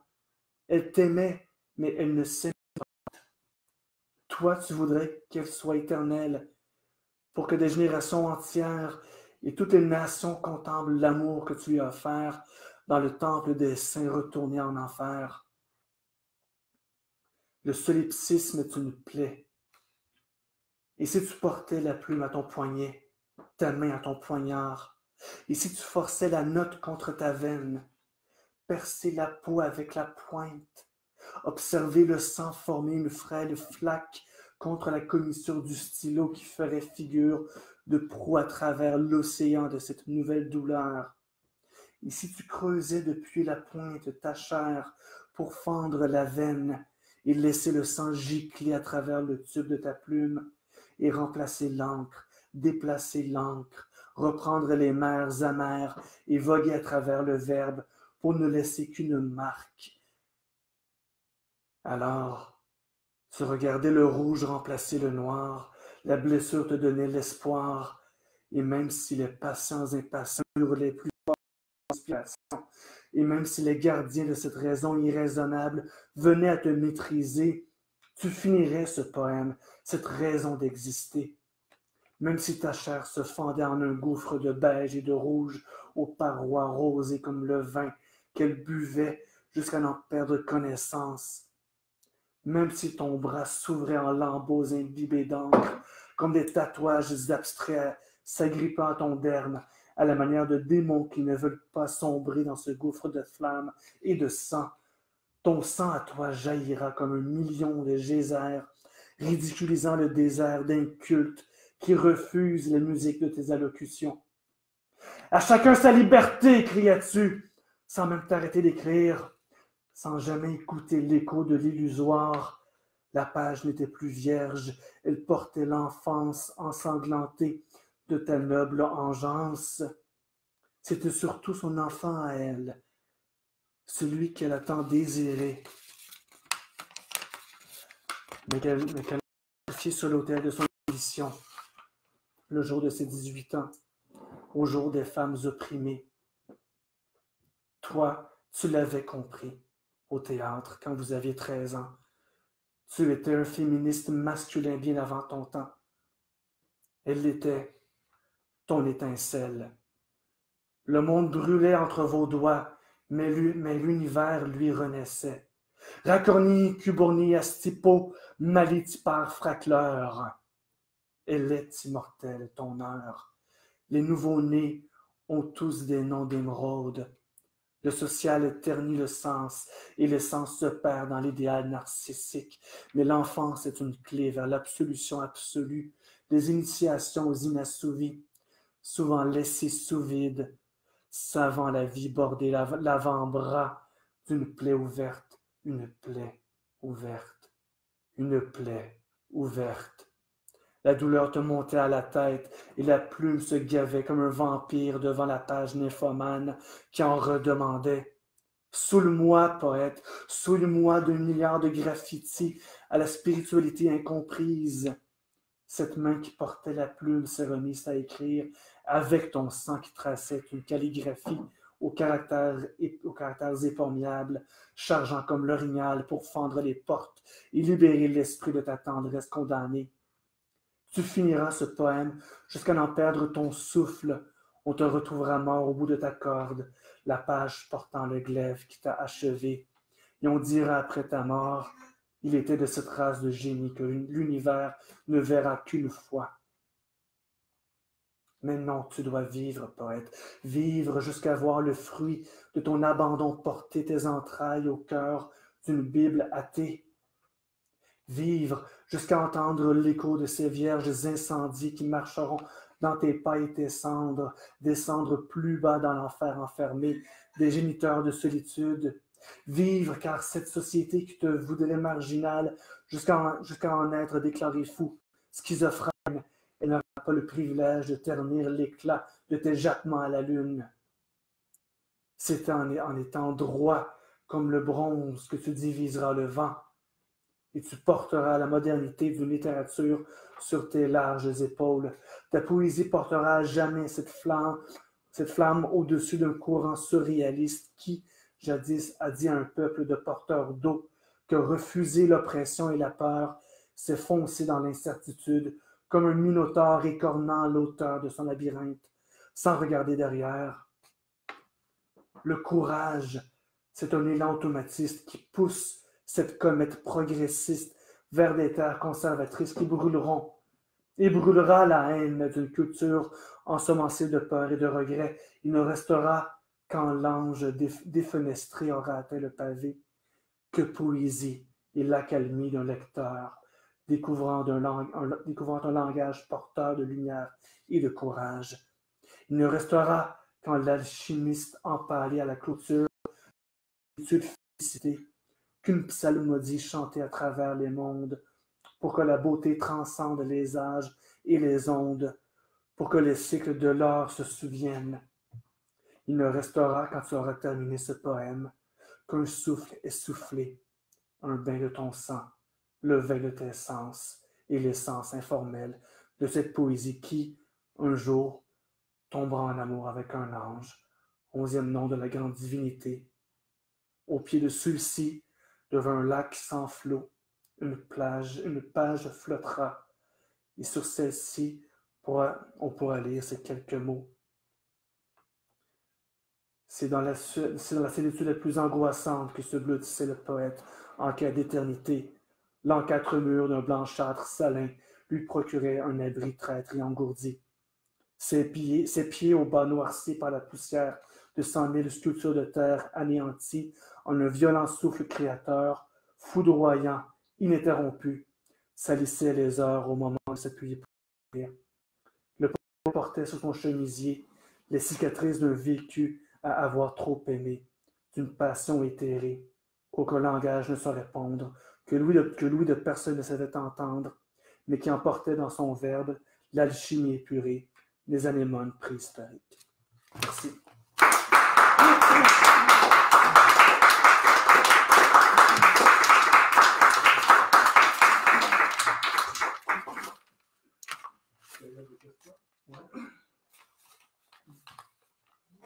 Oui, je trouve qu'il y a beaucoup de d'élégants dans beaucoup. Ouais, Comme dans Chéridion, un peu un compendium de corpus des mots d'élégants. Ouais, L'influence. Nelly Gilligan, c'est pas tant une de mes influences, mais j'ai beaucoup de respect pour Nelly Gilligan. Moi, je te dirais mes influences, bon, il y a Gauvreau, il y a Li Bai, qui est un poète chinois, François Cheng,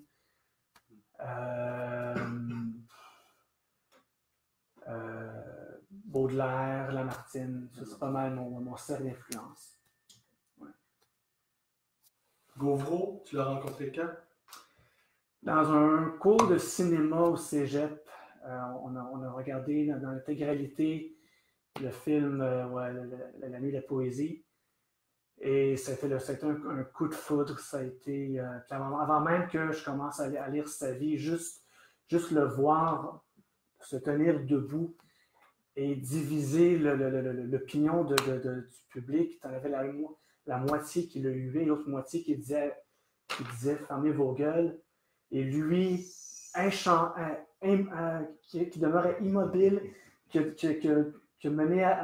dit ses poèmes un après l'autre, ça a été là, La révélation. la révélation. Puis là, après ça, j'ai fait une session à l'École nationale de théâtre en écriture dramatique. On m'a renvoyé au bout d'une session parce que je ne répondais plus aux critères au programme, j'imagine. Mais durant cette session-là, j'ai découvert la poésie de Gauvreau.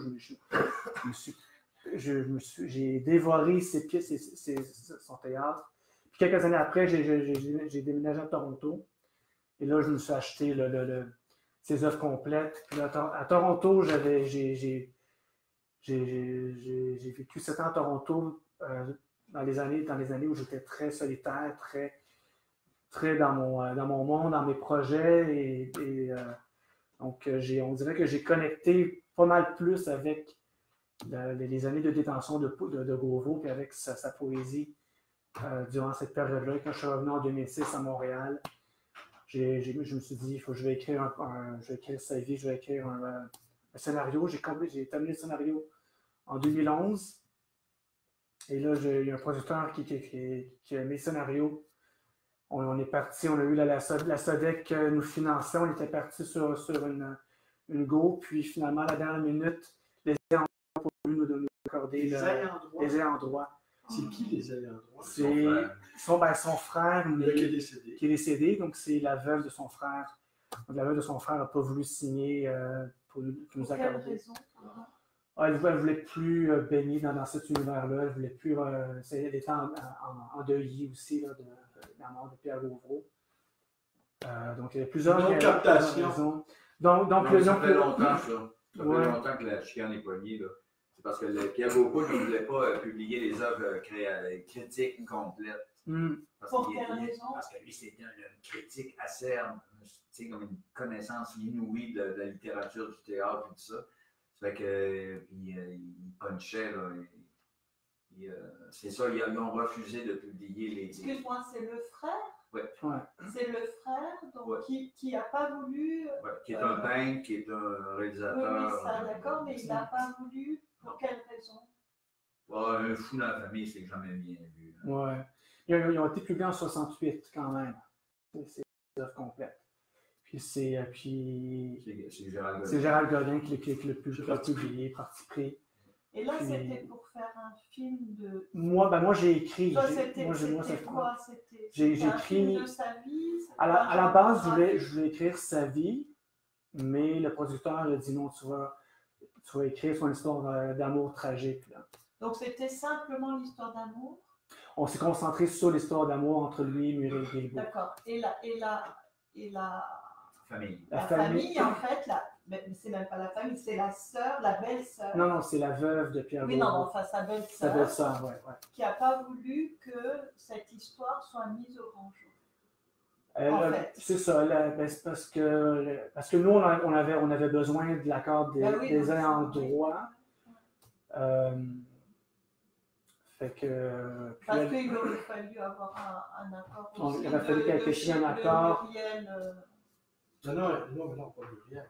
Pourquoi? C'était surtout parce que je. L'histoire d'amour des deux. En fait, c'était surtout parce que je reprenais textuellement des textes de Gauvreau que je mettais en scène. Et les textes de Gauvreau ne sont pas encore du domaine public. Donc, elle n'a pas voulu de donner son accord à ce moment-là. Mais là, en 2021, les textes de Gauvreau vont tomber dans le domaine public. Donc là, je vais réessayer de trouver un autre producteur rendu là. Entre-temps, ce que je vais faire, mon prochain projet, là, je termine ce recueil-là.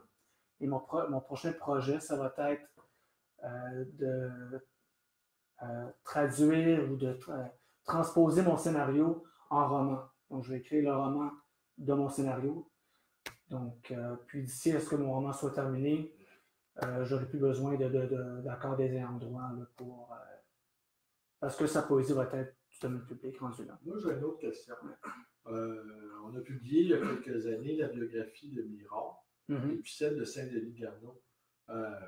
Comment tu juges le fait qu'on n'ait pas fait de biographie là, de Gauvreau, qui est un aussi grand poète au moins, à tout le moins, que ces deux-là? Comment t'expliques ça? J'en ai aucune idée. En tout cas, moi, j'ai mon histoire derrière ça, c'est sûr. Là. C'est quoi? Ben, c'est le fait que moi, j'avais écrit le scénario, mais les ayants droit pas signé. Mais je ne sais pas. Moi, je pense que... Parce que c'est... Gauvreau t'aime ou t'aime pas. Hein? Oui, ça, je comprends ça. Oui, non, mais d'accord, mais ça dépasse ça. Mais il y a eu une anthologie Gauvreau, je pense, à l'Hexagone. Oui. Il y a un gros livre. Oui, non, mais ça, on en a discuté, ça. Mais mon autre question, sous-question, si on veut, comment tu as jugé l'ouvrage de Marchand, Gauvreau, poète et mythocrate? Comment tu as jugé cet ouvrage-là? J'imagine que tu l'as lu. Je l'ai lu, mais c'était plus à l'époque de recherche. Donc, mais je ne me suis pas formé de critique par rapport à l'ouvrage de Marchand. Pour moi, l'ouvrage de Marchand, c'était un outil dans mon processus de recherche au moment où j'écrivais la biographie de Gauvreau, où je la recherchais du moins. Mais parce que Marchand, c'est un psychiatre aussi qui a eu Gauvreau comme patient. Donc, j'avais l'impression que j'avais, il devait avoir un détachement professionnel derrière ça aussi. Là. Ça, c'est mon. Celui de Janus Saint-Denis. Ah, j'ai pas lu celui-là, non. J'ai lu, non. Ben, mais tu vois, Janus Saint-Denis, elle n'a pas voulu, les enfants de Janus Saint-Denis n'ont pas voulu qu'Éric Roger prenne le nom Place au poète. Puis la femme à Gilbert Langevin aussi, elle ne veut pas qu'on utilise Gilbert. Il y a comme une. Tu sais, il y a comme. Quand il y a l'héritage dedans, quand les héritages sont là, des fois, ils mettent comme soit sur le souvenir des grands poètes, tout ça, parce qu'ils veulent protéger leur droit d'auteur. C'est une question d'argent. Puis pour ce qui est des Gauvreau, ben les Gauvreau, eux autres, c'est vraiment par rapport à, tu sais, vraiment en genre, quand tu descends, Gauvreau, il était terrible pour descendre, soit les pièces de théâtre, il devait être pire que Robert Lévesque. Robert Lévesque, il doit s'y. Mais il y en a un ou deux qui se sont suicidés, là, c'est juste à lire ses critiques dans le devoir. C'est arrivé, effectivement, en même temps. Puis tu as vu aussi, j'imagine que tu as dû voir Chronique de la nuit de la poésie aussi. Il y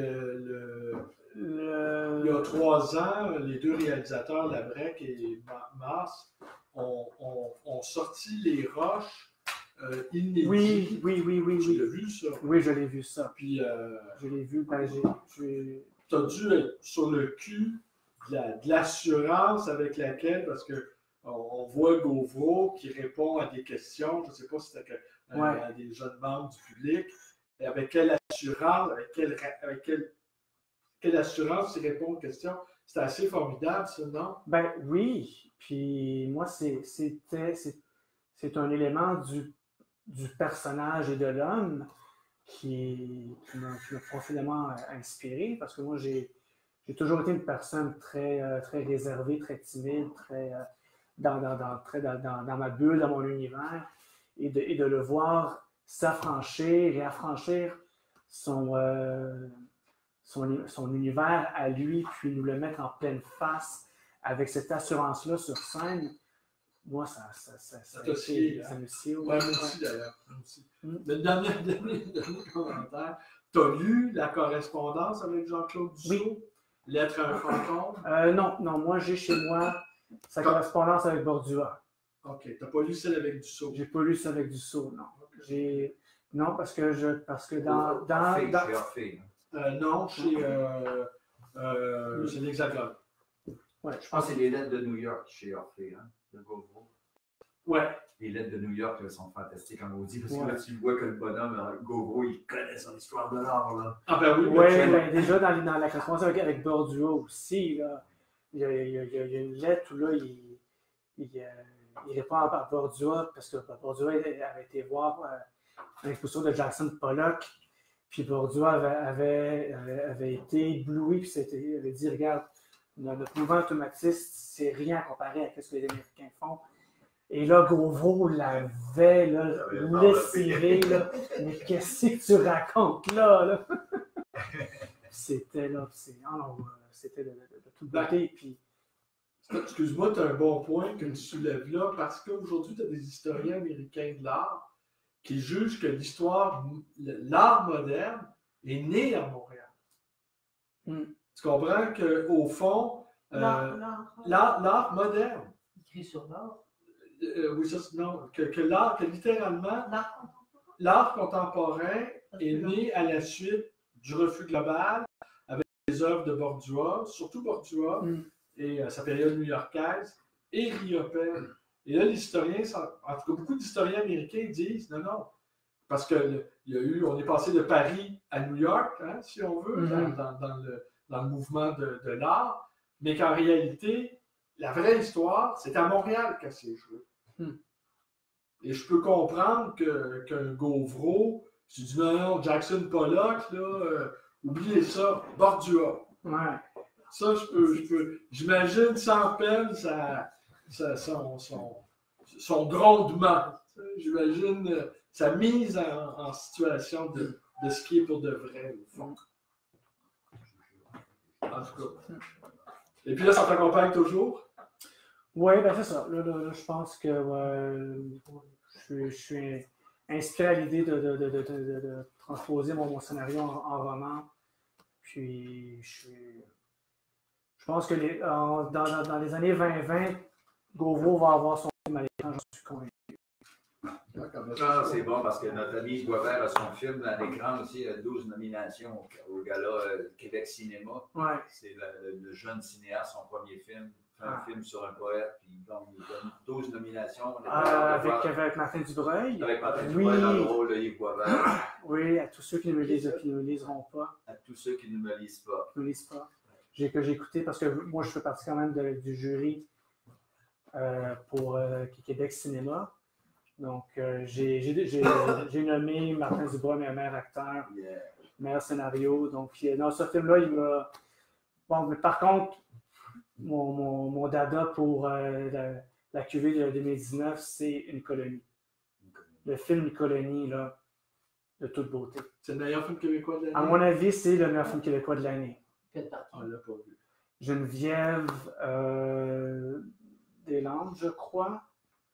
C'est-tu sur un jeune délinquant? Ou, Non, pas du tout. C'est le climat de tension entre les Autochtones et les Blancs en Abitibi, dans un petit coin de l'Abitibi, mais vu à travers le regard d'une enfant qui rentre au secondaire.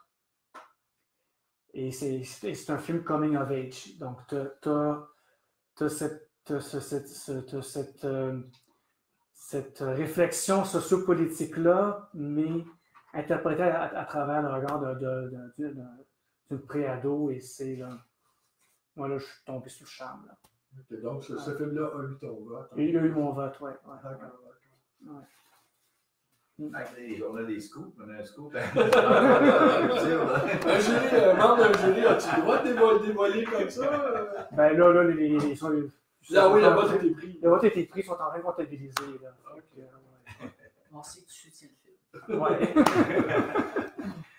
Ben, merci beaucoup tout le monde. Je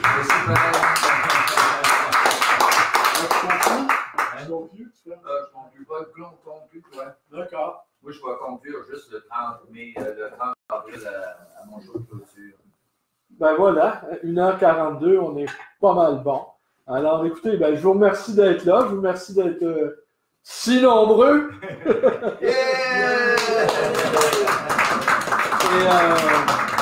Alors, on se donne rendez-vous la semaine prochaine, le 30 avril, qui va être notre dernière rencontre de la paraculture, créée et animée par Alain Arthur Pinchot. Puis on invite tout le public à venir faire participer à notre micro ouvert. Absolument. C'est toujours le cas d'ailleurs. Ben, d'ailleurs, je me suis moi-même invité ce soir. Je n'étais pas prévu au programme. Bon.